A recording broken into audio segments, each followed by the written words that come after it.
ప్రభునందు ప్రియమైన దేవుని బిడ్డలారా, నా వైపు చూస్తూ దేవుని వాక్యాలు వినాలని కోరుతున్నాను.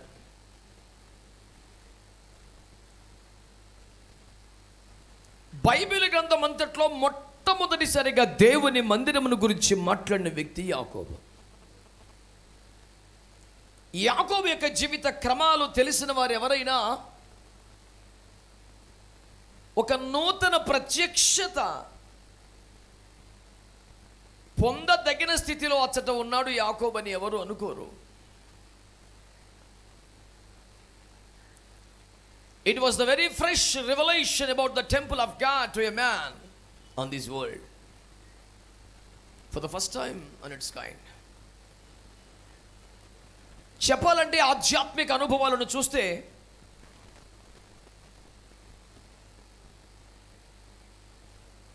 ఇస్సాకు గారు, వారికంటే అబ్రహాము గారు, ఈ యాకోబు అంటే మెరుగైన ఆధ్యాత్మిక అనుభవాలు కలిగిన వారు, దేవునితో బాగా దగ్గరగా నడిచిన వారు.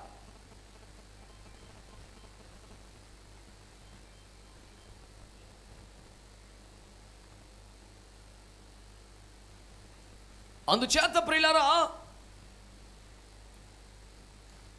దేవునితో నడిచినటువంటి హనోకు, నోవహు లాంటి పెద్దల సంగతి విడిచిపెడితే కనీసం విగ్రహారాధన కుటుంబం నుంచి రక్షించబడ్డ అబ్రహాం మొదలుకొని చూస్తే అబ్రహాం ఆధ్యాత్మిక జీవితం, ఇస్సాకు ఆధ్యాత్మిక జీవితం, యాకోబు ఆత్మీయ అనుభవాల కన్నా ఖచ్చితంగా మెరుగైందే కదా. పోనీ అప్పుడు యాకోబు ఉన్న పరిస్థితి ఏమిటి? అతడు 40 దినములు ఉపవాసం ఉండి ప్రార్థన చేయుచుండగా ఈ ప్రత్యక్షత అనుగ్రహించబడిందా? దేవ దర్శన ప్రకారం ఒక మహిమ గల సేవ కోసం ప్రయాసపడుతుండగా ఈ దర్శనం వచ్చిందా? ఏ విధము చేతనైనా దేవుని చిత్తము సంపూర్ణము చేయాలని మోకాళ్ళ మీద ప్రసవేదన పడుతుండగా ఈ దర్శనం వచ్చిందా? లేదే. కేవలం శరీర సంబంధముగా ఏ విధము చేతనైనా ఆశీర్వాదం పొందేయాలనే తాపత్రయంతో పేరు మార్చి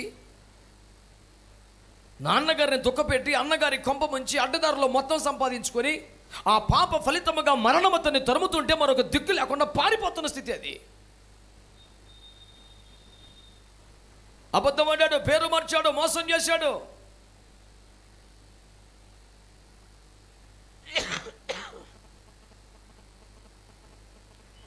పోనీ నాన్న కాళ్ళ మీద తప్ప మీద నడుపుకున్నాడా? అన్నయ్య కాళ్ళ మీద పడి పొరపాటు అంటే ఇచ్చేస్తానంటాడా? ఒప్పుకొని విడిచిపెట్టవలసిన పాపం వలన ప్రమాదం ఎక్కడికి దోపరించిందంటే ఆ మరణం అతన్ని తరమటం ప్రారంభించింది. పోనీ తరుముతున్నప్పుడు కోరుకున్న గమ్యానికి చేరగలిగాడా? పద్దనరామానికి వెళ్ళాలని కదా బయలుదేరాడు. బయలుదేరినప్పుడంతా వెలిగే ఉంది, సరదాగా ఉంది. కాసేపు పరిగెడుతూ ఉంటే తప్పించుకోబోతున్నట్లు, శత్రువుకు దూరం అయిపోతున్నట్లు, మరణానికి దూరంగా వెళ్ళిపోతున్నట్లు, కోరుకున్న రేవుకు చేరిపోతున్నట్టు అనిపిస్తుంది. కానీ కాసేపటికి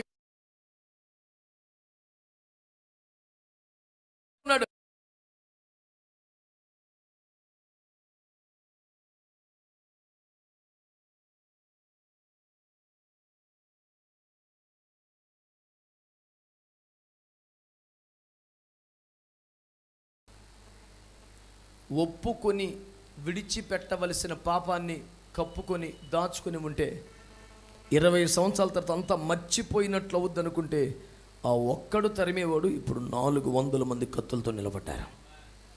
నీవు ఒప్పుకొనని పాపం కొన్ని 100 రెట్లు పెద్దదై శాపమై నీకు ఉరిగా మారుద్ది. ఆ ప్రమాదం రాకముందే ఒప్పుకొని విడిచిపెడితే నీకు మేలు. అలాంటి ఒక అద్భుత రక్షణ కార్యం కలిగించడానికి దేవుడు ఇలాంటి మందిరాలను ఏర్పాటు చేస్తాడు. చేతులెత్తి ప్రభువుని స్తుతిద్దాం ఒకసారి. సరే, విషయానికి వస్తే అలా పారిపోతున్న యాకోబు, అలా పరిగెడుతున్నటువంటి యాకోబు మరొక దిక్కు లేక ప్రార్థన చేశాడు. అది కూడా తప్పు అయిపోయిందని ప్రార్థన చేయలేదు, ఏమి లేదు.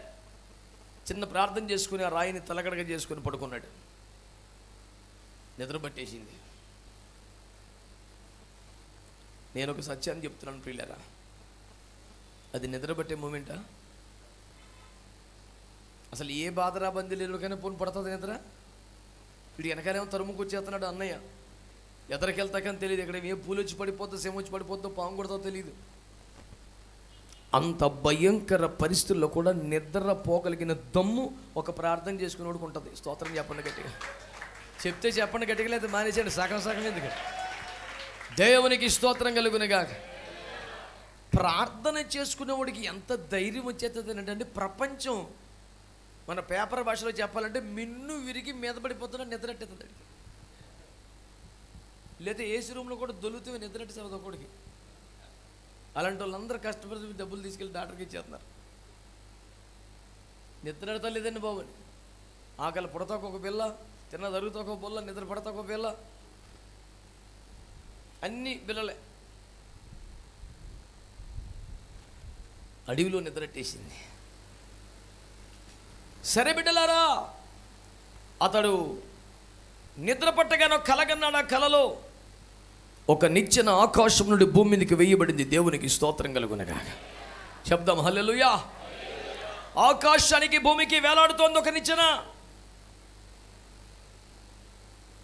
ఒక కొన ఆకాశానికి ఉంది, మరొక భూమి మీద ఉంది. దూతలు ఎక్కుతున్నారు, దిగుతున్నారు. తుల్లిపడి లేచి అంటాడు, అమ్మో ఈ స్థలము భయంకరం, నిశ్చయముగా దేవుడు ఈ స్థలముందు ఉన్నాడు. చేతులెత్తి స్తోత్రం చెప్పండి, చెప్పాలి గట్టిగా. హల్లెలూయా. నేను అంటున్నాను, అది మందిరం అని ఎవరు చెప్పాను? మందిరం కనపడిందా? షేపు కనపడింది, పైన సిలువ ఒక గంట, పెద్ద తోడు కట్టుకున్న అయ్యగారు వాక్యాలు ఏం కనపడ్డాయి? ఏమీ కనపడలేదుగా. మరి యెహోవా మందిరం అనే అక్షరాలు కనపడ్డాయే. పోనీ పరలోకములో ఉన్న దేవాలయము యెషయా కనపడడానికి కనపడిందా? లేదుగా. మరి దేన్ని బట్టి అన్నాడు ఇది దేవుని మందిరము కాక వేరొకటి కాదు అని కేకలు పెట్టేశాడే. మందిరం షేపు కానీ, మందిర నిర్మాణం కానీ, మందిరపు ఆకారం కానీ, మందిరం అక్షరాలు కానీ ఏమీ కనపడలా. పోనీ అంతకుముందు ఎలాంటిది ఎప్పుడైనా చూశాడా? లేదు. ఈ పూట మీరందరూ దృష్టి పెట్టాలని నేను కోరుతున్న మాట ఏంటంటే,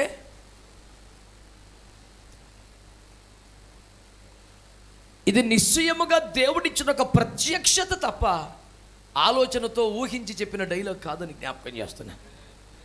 ఒక మందిరం అనే మాట వినలేదు, ఎక్కడ చూడలేదు, అసలు ఆ భావన ఎవరికీ లేదు. ఆ పదం ఎలాగొచ్చేసింది? దేవుడే అతని ద్వారా బయలుపరుచుకున్నాడంతే. అందుకనే నేను ఆరంభంలో చెప్పిన మాట, అలాంటి ఒక నూతన ప్రారంభాన్ని ప్రత్యక్షతని ఇవ్వాల్సి వస్తే ఇస్సాకు అబ్రహాముకు ఇస్తే బాగుండేది కదా. వాళ్ళిద్దరికంటే మెరుగైన ఆధ్యాత్మిక స్థితిలో ఉన్నాడని భావించాడా దేవుడు యాకోబుకి ఎందుకు ఇచ్చాడు? అదే సందేహంతో నేను ప్రార్థన చేసుకుంటూ ఉంటే నా హృదయంలో పరిశుద్ధాత్మ దేవుడు ఇచ్చిన జవాబు ఏంటంటే, అబ్రహాము కంటే ఇస్సాకు కంటే దేవుని మందిరం యొక్క అవసరత యాకోబుకి ఎక్కువగా ఉంది కనుక దేవుడు ఆ ప్రత్యక్షత యాకోబుకి బయలుపరిచాడు. ఎందుకు యాకోబు బయలుపరిచాడు? మరణము చేత తరమబడుతున్నవాడు యాకోబు. పాపం యొక్క ఫలితం తరుముతుంది యాకోబుని. ఇప్పుడు మరణం తరుముతోంది. ముందు మరణమే, వెనక మరణమే కనబడుతుంది. ఉన్న చోట కూడా మరణమే కనబడుతుంది. అతనికి ఏ దారి లేదు, పై దారి తప్ప. దేవునికి స్తోత్రం. ఇలాంటి పరిస్థితుల్లో ఉన్న మానవునికి ఏకైక శరణం, దిక్కు, క్షేమస్థలం దేవుని మందిరమని దేవుడు బయలుపరచాలనుకున్నాడు. చేతులెత్తి ఒక స్తోత్రం చెప్తారా? పెద్దగా స్తోత్రాలు చెప్పి అలవాటు లేని వాళ్ళే ఎక్కువ మంది వచ్చేసేట్లు ఉన్నారు. చర్చి పేరే పెంతుకొస్తు మందిరం. ఆయన గొంతులు మూసుకొని కూర్చుంటే అవ్వదు. ఇది పెంతుకొస్తు. స్తోత్రం చెప్పండి. హల్లెలూయా. ఆలకించారా? దేవుని మందిరం యొక్క అవసరత మిగతా వారందరికంటే ఖచ్చితంగా యాకోబుకి ఎక్కువ ఉంది. పాపం అతని తరుముతుంది, దాని ఫలితం మరణం అతని తరుముతుంది. బ్రతికే గ్యారంటీ కనబడటం లేదు. యాకోబు, నీకు తండ్రి ఇల్లు క్షేమం కాదు, మామ ఇల్లు వెళ్ళే దారి కనబడటం లేదు, ఉన్న అరణ్యం ఇంకా ప్రమాదకరమైంది, నీకు దిక్కు లేదు అబ్బాయి, మర్యాదగా ఒక్కొక్క మెట్టు ఎక్కి పైకి వచ్చాయని ఒక నిచ్చెనను వేసి పైదారి చూపించాడు. దేవునికి స్తోత్రం కలుగునుగా. ఏ దారి లేదు నాకు అంటున్నావా? నీ దారి చావు కాదు, నీ కొరకు పరలోకం ఒక నిచ్చెన దిగి వచ్చింది. ఒక్కొక్క మెట్టు ఎక్కగలిగితే నిన్ను మరి అన్నటికీ మరణమే లేని మహిమ లోకానికి తీసుకెళ్ళడానికి దేవుడు ఆకాశాన్ని తెరిచాడు. దేవుడు ఒక నిచ్చెన భూమి మీదకి వేశాడు. యోహాను సువార్త 1 చివరి వచనంలో ఆ నిచ్చెన నేనే అని ప్రభువైన యేసుక్రీస్తు స్వయంగా ప్రకటించాడు. చేతులెత్తి స్తోత్రం చెప్పండి గట్టిగా. నీ పాపం ఏదైనా, దాని కారణం ఎవరైనా, దాని ఫలితం మరణమై నిన్ను తరుముతూ ఉండగా మరొక దిక్కు లేని పరిస్థితులు అల్లాడిపోతున్న నీ జీవితం, ఇక మాకు మా కుటుంబానికి మరణమే శరణమేమో అని బాధపడుతుంటే ప్రభువు నీతో మాట్లాడుతున్నాడు. నీ కొరకు ఆకాశం తెరవబడింది, ఆకాశానికి భూమికి ఒక నిచ్చెన వేయబడింది. ఆ నిచ్చెన భూమి మీద నుండి ఒక్కొక్క మెట్టు ఎక్కి రాగలిగితే నిన్ను పరలోకంలో తీసుకెళ్ళగలదు. భూమి ఆకాశములను కలుపుచున్న ఒక నిచ్చెన ఉన్నది. మహిమలో నుంచి ఏది రావాలన్నా, భూమి నుంచి ఎవరు వెళ్ళాలన్నా ఆ నిచ్చెనే ఆధారం. ఆ నిచ్చెన పేరు ప్రభు అయిన యేసుక్రీస్తు వారు. దేవునికి స్తోత్రం చెప్పండి గట్టిగా. ఆ నిచ్చెన ఎక్కడికి దిగి వస్తే అది మందిరం. అక్కడ చర్చి లేదు, పాక లేదు, ఏమీ లేదండి బాబు. నిచ్చెన వచ్చింది కాబట్టి దాని పేరు ఏంటండి? ఇది దేవుని మందిరం అవ్వాలంటే ఏమి రావాలి? అక్కడికి స్తోత్రం చెప్పాలి. హల్లెలూయా. మా చర్చి పెద్దదా? మీ చర్చి పెద్దదా? మీది ఏసీ చర్చా? మాది కొండగుడి,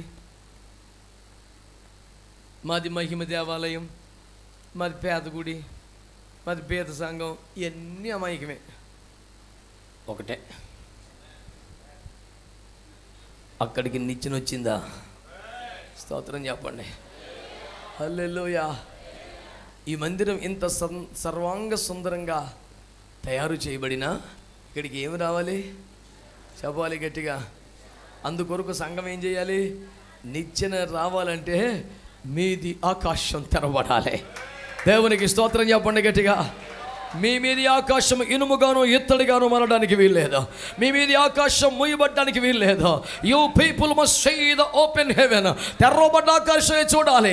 మీ మీది ఆకాశం తెరవబడినట్లుగా ఏమి చేయాలని దేవుని వాక్యం ఆజ్ఞాపించిందో ఆ భక్తిని, ఆ యాగమును, ఆ స్తుతిని, ఆ ప్రార్థనను ఈ మందిరము కలిగి ఉండాలి.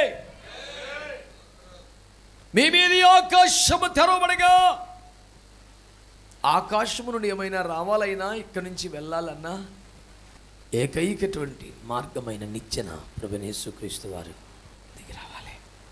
స్తోత్రం చెప్పండి. నేను ఒక్క మాట అంటాను, ఇది దేవుని మందిరమే కానీ వేరొకటి అని దేన్ని బట్టి అన్నాడు? నెంబర్ 1 ఆకాశం తెరవబడింది కాబట్టి. నెంబర్ 2 నిచ్చెన దిగి వచ్చింది కాబట్టి. ఆమేన్, ఆమేన్. 3వ కారణం చెప్పనా?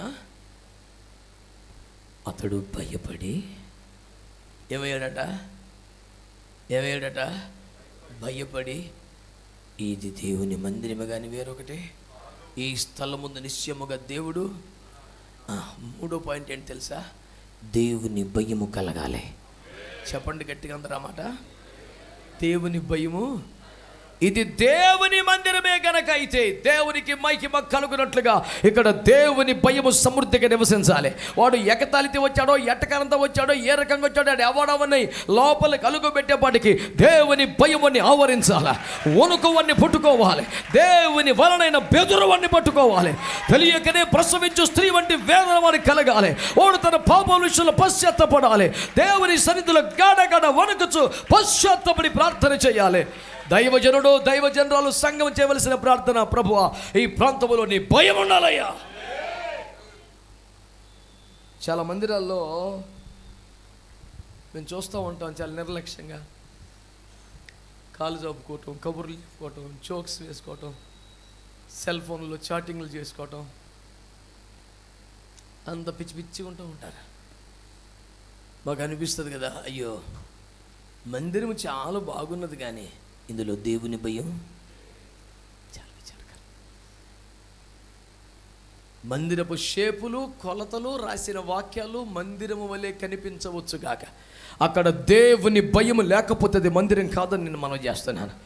ఆకాశం తెరవబడితేనే మందిరం, నిచ్చెన దిగి వస్తేనే మందిరం, దేవుని భయం ఉంటేనే మందిరం.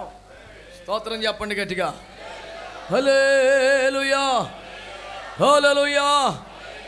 ఇది దేవుని మందిరమే కానీ వేరొకటి కాదు అనాలంటే ఇవి ఉండాలి అక్కడ.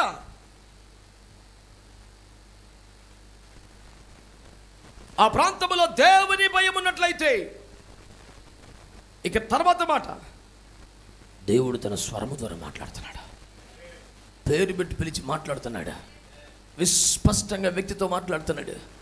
ఇది దేవుని మందిరం అయితే వ్యక్తిగతంగా సూటిగా తేటగా దేవుని మాట ఇక్కడ బయలుపరచబడాలి. ఆమెను గట్టిగా క్లియర్గా దేవుని స్వరం ప్రజలకు వినబడాలి. దేవునికి స్తోత్రం చెప్పండి గట్టిగా. తేటగా సూటిగా వాక్కు బయలుదేరి వచ్చేయాలి. స్తోత్రం చెప్పండి గట్టిగా.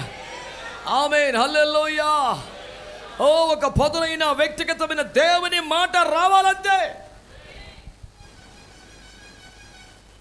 దేవుని మాట వచ్చిందనుకోండి, మనుషులకి ఏం కలుగుతుందో తెలుసా? ఒక తీర్మానం వస్తుంది. ఆమేన్. అప్పుడు వెంటనే మనోడు అంటాడు, అయ్యా నా పనిలో తోడై ఉంటే నేను మందిరం కట్టేస్తాను బాబా. స్తోత్రం చెప్పండి. హల్లెలూయా. వినేసి వెళ్ళిపోవాలా, తీర్మానం చేయాలా? చెప్పాలి గట్టిగా అందరూ. హల్లెలూయా, హల్లెలూయా. ఇంతటి మహిమ కలిగిన దర్శనాన్ని పొందిన వ్యక్తి ఎవరండి? చెప్పండి గట్టిగా. ఇంతటి ధన్యజీవి యాకోబు ఇంత దర్శనాన్ని పొందాడు. పద్దండ్రామానికి వెళ్ళాడు, మరిచిపోయాడు. నా దుఃఖం, నా బాధ కూడా అదే. అనేక మంది తమ దర్శనమును మర్చిపోతున్నారు. అనేక మంది తమ దర్శనమును కోల్పోతున్నారు. యాకోబు ఎందుకు మర్చిపోయాడో చెప్పడానికి నాకు ఆసక్తి లేదు. కానీ ఈ రోజుల్లో మిమ్మల్ని అడుగుతున్నాను, ఒకవేళ నీ దర్శనమును మర్చిపోయిన వాడివైతే, నీ పిలుపును ఏర్పాటును మర్చిపోయిన వాడివైతే, ఈ నూతన మందిర ప్రతిష్ఠ ఆరాధనలో భాగంగా నీ దర్శనం ఒకసారి జ్ఞాపకం చేసుకోమని నేను దేవుని సేవకుడిగా నీకు మనవి చేస్తున్నాను. నిన్ను ఏ దర్శనం చూపించి ప్రభు లోకం నుంచి బయటికి తీసుకొచ్చాడు? ఏ దర్శనం చూపించి ఒక అనామక వ్యక్తిని సేవకుడిగా మార్చుకున్నాడు? ఏ దర్శనం చూపించి లోకం మీద నీకు ఒక వైరాగ్యం కలిగేలా చేశాడు? ఆ దర్శనాన్ని మర్చిపోవద్దు సుమా, దాన్ని విడిచిపెట్టొద్దు. యాకోబుకి దర్శనం కలిగింది. 20 సంవత్సరాలు ఉండిపోయాడు పద్దండ్రామంలో. మందిరం కడతానన్నాడే, దశమభాగం అన్నాడే. నీకు మందిరం కడతానని సుక్కోతులో పాకలేసుకున్నాడు. నీకు దశమభాగం ఇస్తానని ఏసేవగడికి సందా ఇచ్చాడు. అన్ని పనికి మళ్ళీ పనులే చేస్తున్నాడు. ఇంకా ఆశీర్వాదం ఎట్లా వస్తుంది కొంప మీదకి? ఈ రోజున ఒక మంచి మాట జ్ఞాపకం చేస్తున్నాను.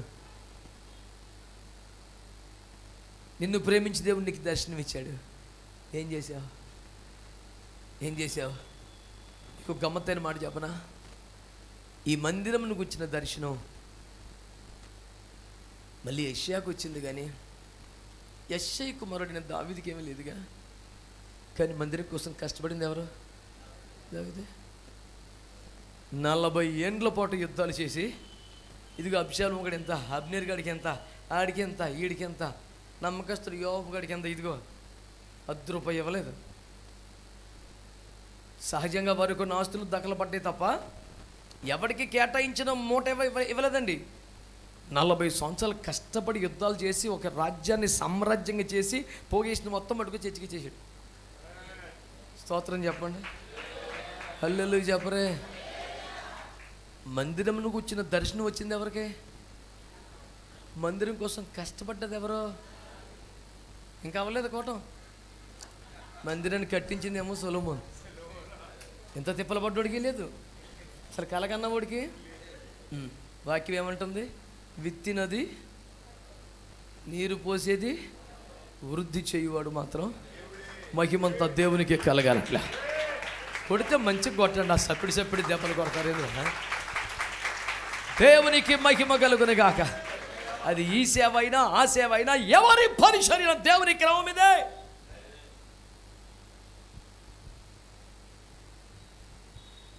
పెద్దగారు సత్యానందం గారు, ఏం పేరు?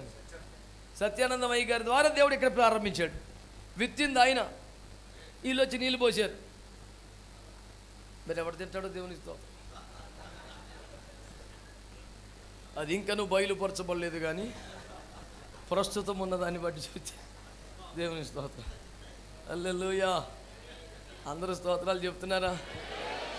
పాస్టమ్మ గారికి దర్శనం అంతా కనబడిపోయి సంతోషం వచ్చేస్తుంది. హల్లెలూయా. మరి ఎన్ని సంవత్సరాలు ఇడిచింది తల్లి ఈ గుళ్ళో పడి.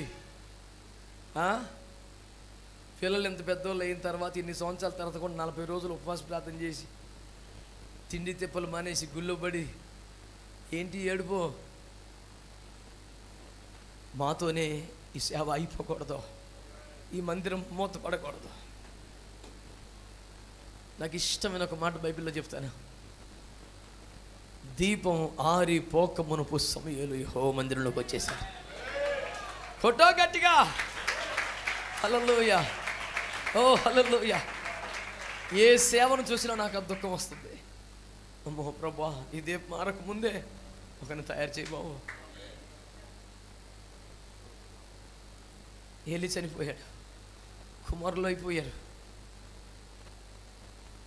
ఈ దీపం చివరికి వచ్చేసింది. అన్న ఏడ్చేస్తుంది, ప్రభా దీపం మారిపోక ముందు ఒకరిని తయారు చేయాలయ్యా. ఏడుపు ఏడుపు ఏడుపు. ఇడి తయారయ్యేలోపు అన్న కన్నీరే దీపం ఆపకుండా చూసింది. అమ్మా, నీ కన్నీరేం వ్యర్థం కాదు. దేవుడు సంఘము అనే దీపమును ఆరనివ్వడు, అది అలాగా పండుతూ ఉంటాడు. ఒక సమయంలో వచ్చేదాకా దేవునికి స్తోత్రం చెప్పండి, సంతోషంగా స్తోత్రం చెప్పండి. దేవుని ప్రణాళిక చాలా గొప్పగా ఉంటుంది ఇప్పుడు కూడా. ఆమేన్, హల్లెలూయా. ఏమైనా ప్రభు మీతో మాట్లాడుతున్న మాటలను స్వీకరించగలుగుతున్నారా? హల్లెలూయా. దీని ఒక పెద్ద ప్రసంగ కుడిగ్గా మార్చాలని నాకు లేదు, కానీ నేను అనుకున్న సమయంలోనే కొన్ని మాటలు మీ ముందు పెడుతున్నాను. ఇది దేవుని మందిరమే కానీ కళ్యాణ మండపం కాదా. ఇది దేవుని మందిరమే కానీ కమ్యూనిటీ హాల్ కాదా. ఎవరు ఆమెను అంటలేదు గట్టిగా. ఇది దేవుని మందిరమే కానీ సామాజిక భవనం కాదు. తెలుగు భాషలో స్తోత్రం చెప్పండి. ఇది ప్రతిష్ఠించబడ్డ స్థలం, ఇది ప్రత్యేకింపబడ్డ స్థలం, ఇది అభిషేకించబడ్డ స్థలం, ఇది ధూపము వేయటకే నిర్ణయించబడ్డ స్థలం, ఇది నిచ్చెన దిగి వచ్చిన కేంద్రం, ఇది దేవుని భయం ఉండవలసిన స్థలం, దేవ దర్శనము గలవలసిన స్థలం. దీన్ని లౌకికంగా సామాజికంగా వాడుకోవడానికి ట్రై చేయొద్దు. మేము తలకొర్ర వేసామండి,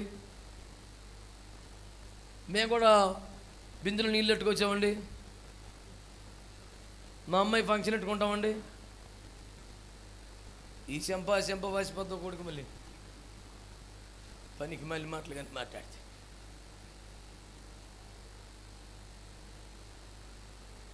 మందిరం అన్నట్టు ఉంచండి.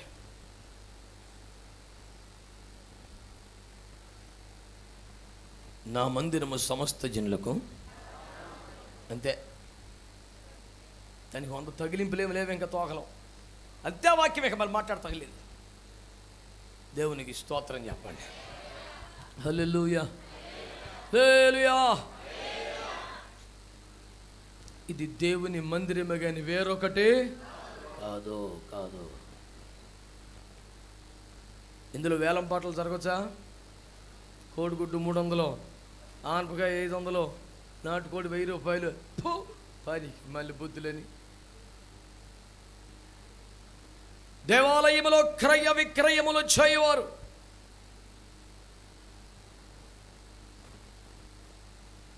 వెళ్ళగొట్టేసాడు యేసుప్రభు. బయటికి వెళ్ళి ఇసేసాడు డబ్బులు, తన్నేసాడు పీటలని. అలాంటివి ఏమి జరిగే ప్లస్ కాదు. ఇది ఇక్కడ ఏం జరగాలి? ఆమేన్, హల్లెలూయా. దేవుని భయం ఇక్కడ ఉండాలి. స్తోత్రం చెప్పండి. హల్లెలూయా, హల్లెలూయా. దేవుని భయం ఉండాలి ఇక్కడ. ఇది దేవుని మందిరం, అంతకు మించి వేరే ఏమి కాదని మీకు జ్ఞాపకం చేస్తున్నాను. ముగింపులో ఇది దేవుని మందిరమే, మంచి మాటే. కానీ దేవుని మందిరంలో నివసించువారు అనండి, నివసించువారు. మరి మందిరములో నివసిస్తారా? నాకు వినబడేలాగా ఆన్సర్ చెప్పండి. మందిరములో నివసిస్తారా? ఏం చెప్తే ఏం తగ్గుతుంది అన్నట్టు చూస్తవే తప్ప ఆన్సర్ లేదు. మీ ఇంటి దగ్గర మీ జీవన సంబంధమైన పనుల కోసం వెళ్ళండి, పనులు చూసుకొని రండి. నివసించాల్సింది మాత్రం మందిరంలోనే. కానీ మనం మందిరానికి వెళ్ళి వెంటనే వచ్చేసి ఇంటి దగ్గర నివసిస్తాం. ఇది తిరగబడాలి బ్యాచ్. దేవునికి స్తోత్రం చెప్పండి. పని ఉంటే ఇంటికి వెళ్ళటమే, పని లేకపోతే గుడికాడ ఉండటమే. స్తోత్రం చెప్పండి గట్టిగా. పద్దాక మందిరికి ఏ పని? కాదు, పద్దాకి ఇంటికాడ ఏం పని అది. ఒక దేశపు రాజుగారు నీ మందిరంలో నివసించాలని అభిభాషను వ్యక్తం చేశాడు. దేవునికి స్తోత్రం కలుగునగా. హల్లెలూయా. కాబట్టి మందిరములో ఉండాలా వద్దా చెప్పండి గట్టిగా, చెప్పాలి గట్టిగా. ఇంటి దగ్గరికి వెళ్ళి బస చేయండి, మందిరములో నివసించండి.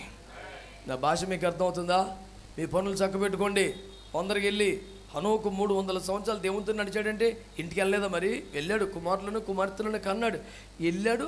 అక్కడ మినిమం టైం అనమాట.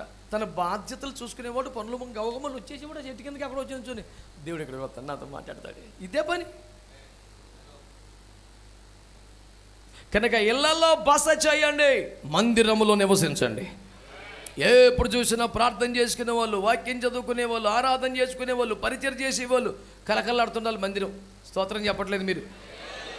ఇవాళ ఆదివారమా ఏంటి అని ఏ రోజైనా దారేపూడి కనిపించాలి, అలా మారిపోవాలి. స్తోత్రం చెప్పండి గట్టిగా. హల్లెలూయా. మరి ఇంత మందిరం కట్టి ఆదివారం వచ్చి ప్రార్థన చేసేస్తారా? 6 రోజులు తలిపేసేసి కుదరదు. అలాగా వంతులు వేసుకోండి. ఆశ్రమ గారు ఒక డ్యూటీలు వేసేయండి. ఇవాళ నువ్వు రోజుకు 3 కుటుంబాలు 4 కుటుంబాలు అలా ఆ రోజు వచ్చేయాలంటే ఇక సమస్య లేదు. ఆదివారం అందరూ వస్తారు, రోజుకో 4 కుటుంబాలు పోనీ, అంతే. డ్యూటీలు రాసేయాలి. మందిరంలో మనం ఎప్పుడు ప్రార్థనలు జరుగుతూనే ఉండాలి. హల్లెలూయా. మంచిగా స్తోత్రం చెప్పండి.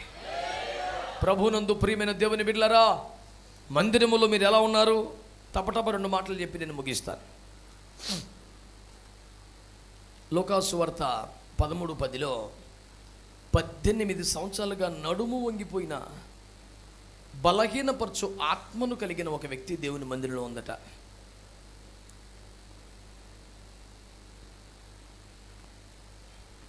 అక్కడ ఏం రాశాడంటే బలహీనపరచు ఆత్మ, ఒక దయ్యం పట్టిందంట. ఎవరావిడి? అబ్రహాము కుమార్తె. అంటే అర్థం ఏంటి? రక్షణ పొందిన బిడ్డ. అంటే రక్షణ పొందిన బిడ్డ సంఘంలో 18 సంవత్సరాలు ఉంటుంది. కానీ ఆమెలో ఏముంది? ఏమో గుళ్ళో ఉంటుంది, దయ్యం ఏమిలో ఉంటుంది. ఎంత అందమైన భక్తి చూసారా? అక్కడ పాస్టర్ గారు మరి ఇప్పుడు గొర్రెలు మేపుతున్నాడు, దయ్యాలు మేపుతున్నాడో తెలుస్తలేదు. వెస్ట్ గోదావరిలో చేపల దగ్గర గొల్లగూడ ఉన్న ఊరు ఉంది. ఎప్పుడో 15 సంవత్సరాల క్రితం వెళ్ళానండి. వెళ్తే నేను గుళ్ళకి వెళ్ళగానే, అయ్యగారు మరి ఆరాధన చేసి ఇచ్చేయమంటారా మీకు అన్నాడు. మీ చిత్తమండి బాబు అన్నాను. ఆయన ఆరాధన చేసిన తర్వాత ఒక్కసారిగా కోలాటం వేచి మొత్తం లేచిపోయింది పైకి అని మొత్తం గోలగోలు చేసేస్తాను. మన చిన్నప్పటి నుంచి పెంచుకొస్తామే కదా, మనకు తెలియని ముచ్చట ఏముంది? ఏంటి ఇది వేరుగా ఉంది, తాతయ్య గారి కాడ నుంచి ఉన్న వ్యవహారం కాదు ఇది అని డౌట్ వచ్చి ఒక మూలం కూర్చొని ప్రార్థన చేసుకున్నాను. ప్రభా ఏంటి ప్రభా, నాకు తెలిసిన ఆది కాడ నుంచి పట్టణందుకు పరిశుద్ధాత్ముడు ఈ రకమైన సింధి వేసినట్టు ఎక్కడ చూడలేదు. దావీదు నాట్యం కూడా ఎరుగుతుంది కదా, ఇది తేడా కొందని ఆయన అని ఆవిడ కూర్చొని ప్రార్థన చేసుకుంటుంటే, దీనికి నాకు సంబంధం లేదన్నాడు యేసు ప్రభు. ఇంకా ఆయన ఆ మాట నాకు ఇంకా ధైర్యం వచ్చేస్తుంది కదా. అయితే పరిశుద్ధాత్మను మనం గద్దించాము, లేనిపోయిన పాపం టెన్షన్ పడి కూర్చున్నాను అక్కడ. నా కుమారుడు దీనికి నాకు సంబంధం లేదన్నాడు. అయితే సరేలేని ఏ సునమ్మడు వచ్చినాము తండ్రి రామేనడు ప్రార్థన ముగించి కూర్చున్నాను. ఇంకా వాళ్ళందరూ అలసిపోయి నా కుమారుడు అనే పాటికి వెళ్ళి ముందు మోకాలు వేసేస్తాడు మన పాస్టర్ గారు. నిన్ను దీవించబోతున్నాను, ఆశ్చర్యించబోతున్నాను అంటే థ్యాంక్ యూ జీసస్ అని పక్కా మంది ఓ కుమారుడా మొత్తం అందరూ సోది చెప్పారు. 13 అలిసిపోయి అందరి చేత ఆశీర్వాదాలు పొంది వచ్చాడు ఈ పాస్టర్. వచ్చిన తర్వాత ఇప్పుడు దైవజనులు జపన్ చేసి గారు వాక్యం చెప్తారు. ఇంకేం చెప్పన్నా. నేను అడిగాను పాస్టర్ గారు మరి మరొకసారి మనం చిన్న పాట పాడి ఆరాధన చేయొచ్చా అని. పర్లేదు చేయొచ్చు. ప్రజలకు వ్యక్తిగతంగా ప్రార్థన చేయొచ్చా? పర్లేదు. అడగాలి కదా, ఆయన సంఘం అది, మనం పెత్తనం ఏంటి మధ్యలో. సరే పాట పాడమన్నాను, మంచి ఉద్యోగంగా పాడుతున్నారు, కొడుతున్నారు. అయ్యగారు వ్యక్తిగతంగా ప్రార్థనలు చేద్దాం, మీరు రండి మరి. అయ్యగారిని అంటబెట్టుకొని ఆ 13 ఎవరైతే ఇందాక ప్రవచనాలు చెప్పి కోలాటం వాడి కింద మీద చేసి తిరగమ్మరగా రుబ్బేశారో ఆ 13 దగ్గరికి వెళ్ళి ఒక్కొక్కరి కోసం ప్రార్థన చేయడానికి నేను ప్రయాసపడ్డా. అట్లా చెయ్యి పెట్టడం పాపం వేసి రక్తమే చేయి ఎగిరి పడిపోయి గిలగలు కొట్టేసుకుని ఉరుగులు కక్కేసుకొని గోలగోలు చేసేసి ఈ 13 మందిలోంచి కూడా విస్తారమైన దయ్యాలు బయటకు వచ్చింది. ఆయన కూడా ఆశ్చర్యపోయి అదొకలాగా అయిపోయాడు. పాస్టర్ గారు ఇప్పుడు ఏం జరిగింది అని అడిగాను. దయ్యాలు ఎదిరిపోయినాడు బాబా. బృందాకి ఎక్కడ మోకరించావు నువ్వు అని అడిగాను. అక్కడ ఒక దైవజనుడు దయ్యాలతో ప్రార్థన చేయించుకున్నాడు 13 నేను విమర్శ కోసం చెప్పట్లా. దేవుడు మనల్ని గొర్రెలు కాపర్లు చేసి దయ్యాల కాపర్లు అండి. వాళ్ళకి చేతం ఏంటి? 18 సంవత్సరాల నుంచి దయ్యం ఎదురుకుండా గుడికి వచ్చిన అన్ని దేవదూతలు కదా, కొన్ని దయ్యాలు ఉంటాయి. దేవుని స్తోత్రం, హల్లెలూయా. నేను అంటున్నాను, 18 ఏళ్ళుగా ఉన్నావా, 20 ఏళ్ళుగా ఉన్నావా కాదు, నువ్వు మందిరములో పరిశుద్ధాత్మతో నింపబడి ఉన్నావా, ఏదైనా బలహీనపరిచే ఆత్మతో ఏడుతున్నావా గుళ్ళో పడి? ఎందుక జీవితం ఒక బలహీనపరచు ఆత్మ. ఎవరు వచ్చినా, ఎవరి ప్రార్థన చేసినా, ఏ దైవజనుడు వాక్యం చెప్పినా లోపల బలహీనపరచు ఆత్మ ఉంది. మనం బలపడనివ్వదు, ప్రార్థనలో ఆత్మలో బలపడదు, సేవలో బలపడదు, ఏదో బలహీనత. మందిరంలోనే ఉన్నావు కానీ పరిశుద్ధాత్మతో నింపబడినట్టు ఎలీసబెత్ వలె ఉన్నావా, సమయోను వలె ఉన్నావా, ఆత్మపూర్ణమైన స్థితిలో ఉన్నావా, లేక ఒక బలహీనపరచు ఆత్మ? బ్రదర్ గారు మంచి వాళ్ళకి కదండి, కొంచెం నోరు, సిస్టర్ గారు మంచిదే కదండి, కొంచెం బాబు గబుక్కున మాట్లాడుతూ ఊరిపో.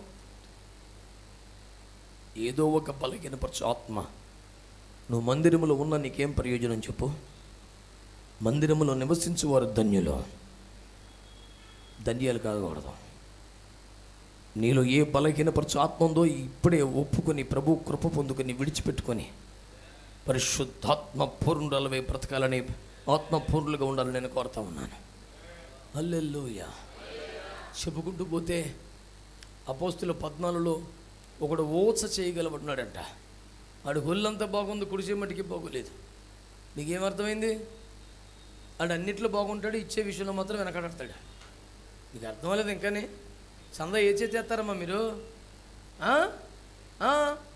ఆలోచించారేంటి? ఆడు ఒళ్ళంతా బాగుంది, కుడి చేయి మట్టిగా పని చేయదు. అన్ని రకాల పరిచర్లో ఆడు పాట ఇవ్వండి, అలిసిపోయేలా పాడతాడు.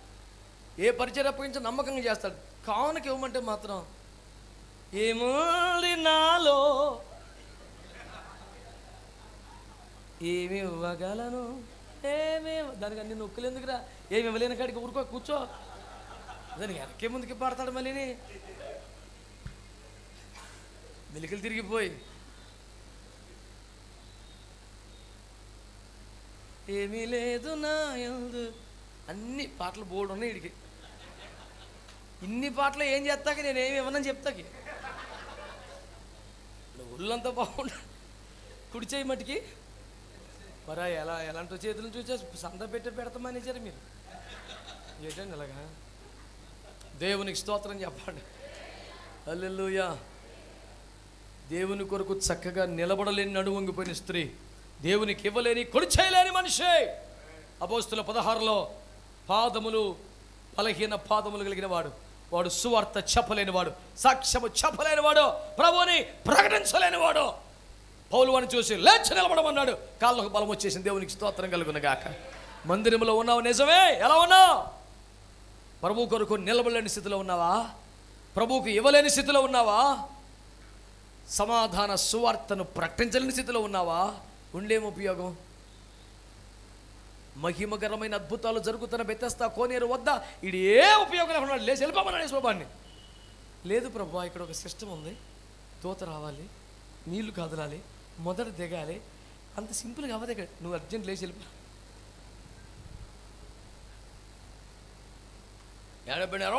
No, there is a system, Lord. The angel of the Lord has to come. He must stir the water and I must go first of all. ఈడు ఇక్కడ ఉండగా కొత్తకు వచ్చిన పేషెంట్లందరినీ పలకెత్తాడు 100 పేదరు అని. ఎదురుకుండా ఉండి సీనియర్ మోస్ట్గా తీడు ఎరా అని అడుగుతుంటే జ్వరమా అని కూర్చో. మీకేముందని పక్షవాతం, ఎంతకాలం 38 years తగ్గలేదా? ఆడేళ్ళు ఇక్కడ సుఖం లేదు, ఇక్కడ దూత వస్తలేదు, కార్యాలు జరుగుతలేదు, 38 నెలల బట్టి కూడా దిక్కు లేదు, నాకేమవుతుందని ఆడు వెళ్ళిపోతున్నాడు. అమ్మ ఈడుంటే ఒక వచ్చేలో కూడా వస్తలేదని యేసుప్రభు రే నువ్వు అర్జెంట్ లేచి వెళ్ళిపోరా. లేదు ప్రభు దూత రావాలి. రాక్కర్లేదురా, నేనే వచ్చాను, వెళ్ళిపోను అర్జెంటుగా. వీడు వెళ్ళిపోతే బాగుండరు. యేసుప్రభుకి ఎవరి మీద అనిపిస్తుందా? అనిపించింది మరి. లోకోసువార్త 13లో ఉన్నాడు కదా ఒకడు, దీని నిమిత్తము నేల ఏల వ్యర్థమైపోలు నరికే అనలేదు యేసు ప్రభు, అనలేదండి? నరికేయాలనిపించింది యేసు ప్రభు. ఇంకా పాస్టర్ గారు ఎడుతున్నాడు, ఫోన్లో ఒక్కసారి అది వేస్ట్ తీసి అన్నాడు యేసు ప్రభు. మంచి వాళ్ళందరూ స్తోత్రం చెప్పండి. ఉన్నాం మందిరంలోనే, చూసుకొని మరవాలి, చెప్పుకొని ఆడవాలి. ఎందుకు ఉంటే ఎలా ఉండాలి? ఇజ్రాయేలు విమోచన కొరకు మొర్ర పెడుతున్న అన్నవలే ఉండాలి. దీపం ఆరిపోకూడదని మొర్ర పెడుతున్న అన్నవలే ఉండాలి. చెప్పట్లేదు మీరు గట్టిగా స్తోత్రం అని? హల్లెలూయా, హల్లెలూయా. ప్రజల రక్షణ కన్నులారా చూడాలని ప్రయాసపడుతున్న సమయను వలె ఉండాలి. దేవునికి స్తోత్రం చెప్పండి గట్టిగా. మందిరములో ఆయన ప్రసన్నతను చూడవలనని ధ్యానించున్న దావీదు వలె ఉండాలి. దేవునికి స్తోత్రం చెప్పండి గట్టిగా. యావత్ సంఘమునకు ఆతిథ్యం ఇస్తున్న గాయి వలె ఉండాలి. సంఘ కాపర్ని తల్లిగా చూసుకునే రూఫస్సు తల్లి వలె ఉండాలి. తన ప్రాణములకు సేవకుని ప్రాణకు అడ్డుపడిపోయే ప్రిస్కిల్ల ఆకుల వలె ఉండాలి. ఎందుకు వ్యర్థంగా ఉండాలి గుళ్ళో ఉంటే?